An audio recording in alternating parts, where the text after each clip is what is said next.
Welcome back to this edition of Mocs News. Boling Apartment is facing some heating issues that not too many students are happy about. And UTC Sports Complex hosted their annual flag football championship. And one 9-year-old boy is making history as the youngest college graduate to graduate. I'm Jeremiah Beatty. And I'm Shirley Lundy, and your news starts now.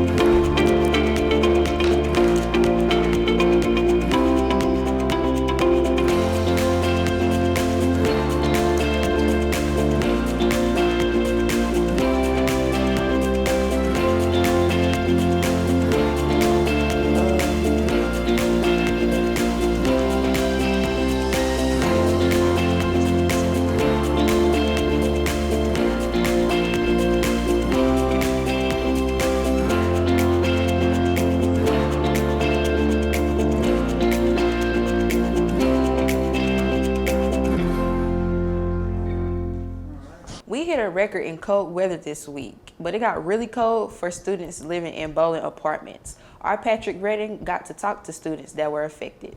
All right, so I'm here with Savannah Phillips. Savannah, you live in Boland. How are you feeling about this heat going out? How'd you get over that?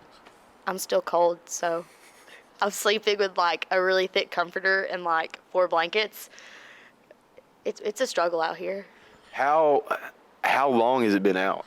Well, they got the air conditioning up and running like 2 days ago, but it's not heat, so it's been out for about 2 days, going on 3, I think. How you feel about this cold weather? Well, I'm kind of mad because I'm a summer person, and everybody's always like, I miss fall, like bring on fall. And I'm like, we're in Tennessee. Like, we don't have fall. We have summer and we have winter. There's no in between. And I'm mad at everybody that says that they want fall because it doesn't exist We here. do need a transition period. We do, and it doesn't happen. Not at all.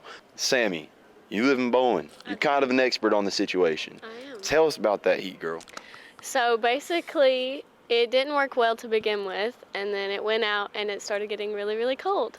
But a lot of people wanted to stay because it wasn't bad until like the next day. And then the next day is when cold started getting in, and that's when it started to get really cold. Is it still out? Has it come back on yet? It came back on after like, I'd say probably 5 hours after it was fixed, it started to work. Okay, are y'all warm now? Yeah, it's pretty warm in there. Okay, cool. Devin. Yes. That heat's been something crucial. Tell us about it. What happened? How have y'all been dealing with it, and how is it now? Well, I was in my chemistry lab, and I'm just working my butt off, and then I get out and I have like 12 text messages from my roommates about how there's no heat in the apartment and it's already freezing cold. And then I get back and it's freezing cold, and then we're like, okay, well, we'll all stay at our friends' apartments. And then they're like, okay, it's fixed. And we're like, okay, cool, we'll stay here. And we turn the heat on, and we're expecting it to get warm. It doesn't get warm. It never did get warm. It's still cold. I'm still cold. My socks are really well used. It's so cold. We literally have the heat on 90 and it's on high, and it's still freezing in our apartment. Jeez. We literally have everything on the highest setting, and it's not warm. It's not gonna get warm. It's just cold. That sounds like a pretty dismal situation. Yeah, well, they said that we're not in the stack that doesn't have heat, so we expected to have heat, and they're like, oh, you have your heat back, but Psych. yeah, there's no heat. It's very cold. It's very cold. I'm sorry. I wish I knew how to warm you up. I don't have any tips, but thank you so much. Even though the weather outside was frightful, SGA's bonfire was delightful. Timothy McCurry has the story. This past Tuesday, SGA held their annual bonfire in the Chattanooga room, where cold students could come in and warm up with some hot food and cool tunes. Terrace Finley, a member of SGA, believes that the event was a success despite the weather. But thing is, I think there's a great showing here right now, so it's okay if we didn't have it outside, but the students still came out, and they probably actually like it in here, get a little heat in here. A big crowd came to the event and enjoyed themselves in front of a projection of a bonfire and had plenty of hot chocolate. Hopefully, this event will help us fire up for the ongoing basketball season. Chattanooga police is investigating reports of gunshots at Douglas Heights around 1 o'clock last night. Suspects are being described as 3 black males and 1 white male in a brown Toyota Camry. If you have any information, please contact Chattanooga Police.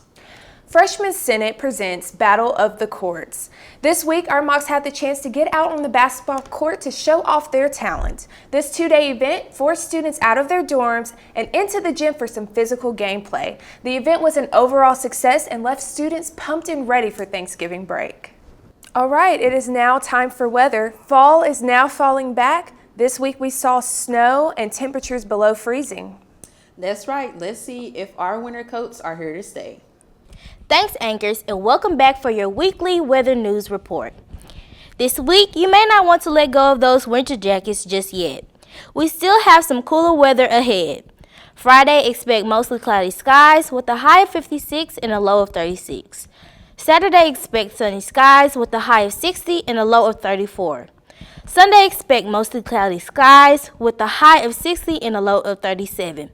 Monday, expect partly cloudy skies with a high of 56 and a low of 39. Tuesday, expect partly cloudy skies with a high of 56 and a low of 37. That's it for weather. Have a nice day. UTC students didn't let the cold weather stop them from playing football. UTC Sports Complex hosted a flag football championship on Wednesday to crown the champions in their divisions. There were co-ed teams, men's teams, and women's teams. Pizza, snacks, and hot chocolate was provided for students who played and came to watch the game. The games got intense as one player from Chi Omega was injured in the beginning of the game, but the team was still able to take the win. Congratulations to all of this year's flag football champions. All right, it's time for sports. Our Bailey Biddle has this week's sports updates. Thanks, guys. The Mocs basketball team had a tough game last Saturday versus TSU.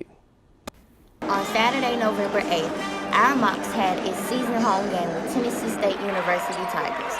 They led 59-57 with our Matt Ryan holding us down with 36 points and help from Ramon Villa with 34. The Mocs started off a little rocky, but soon took over the lead, making this game neck to neck. Mocs currently had a 1-1 record. Come see the Mocs play tonight at McKenzie Arena at 7 versus South Alabama. The Mocs football team came off a big win against Sanford last Saturday and are now 4-2 in the SoCon. They will play Citadel this Saturday in their final home game of the regular season, and both are in 3rd place in the SoCon and fighting for a chance to be in the playoffs. This is a big game for the Mocs, and it'll be Military Appreciation Day for veterans and people who are active in the military now. The game will be free. Kickoff is at 2 p.m. There's a new top dog in the new college football rankings this past Tuesday. The LSU Tigers have jumped the Ohio State Buckeyes for their #1 spot after beating Alabama in Tuscaloosa last Saturday by a score of 45-41. The rankings of the college football playoffs are LSU at 1, Ohio State at 2, Clemson at 3, and Georgia at 4, and the Alabama Crimson Tide sitting on the outside looking in at 5. There's a high action this week in college football, and we're excited to see what's going to happen. I'm Bailey Biddle with Mocs News. Have a good afternoon. On Thursday, there was another deadly shooting in Santa Clarita, California. 16-year-old opened fire in a high school, leaving 2 students dead and 3 students injured. This shooting makes a total of 366 shootings in the U.S. this past year. One 9-year-old is making history as he is the youngest person to ever graduate college. His name is Laurent Simmons, and he is set to earn his bachelor's degree in electrical engineering at Eindhoven University of Technology. The student's success is one big one as he plans to get his PhD in electrical engineering while pursuing a degree in medicine. This child prodigy plans to develop artificial organs that may change the world. That does it for this edition of Mocs News. Thank you for joining us. Be sure to check out our website at mocsnews.com to continue following the news throughout the week. And while you're there, be sure to follow us on Twitter, Instagram, Facebook, and subscribe to our YouTube channel. Have a great weekend from all of us here at Mocs News.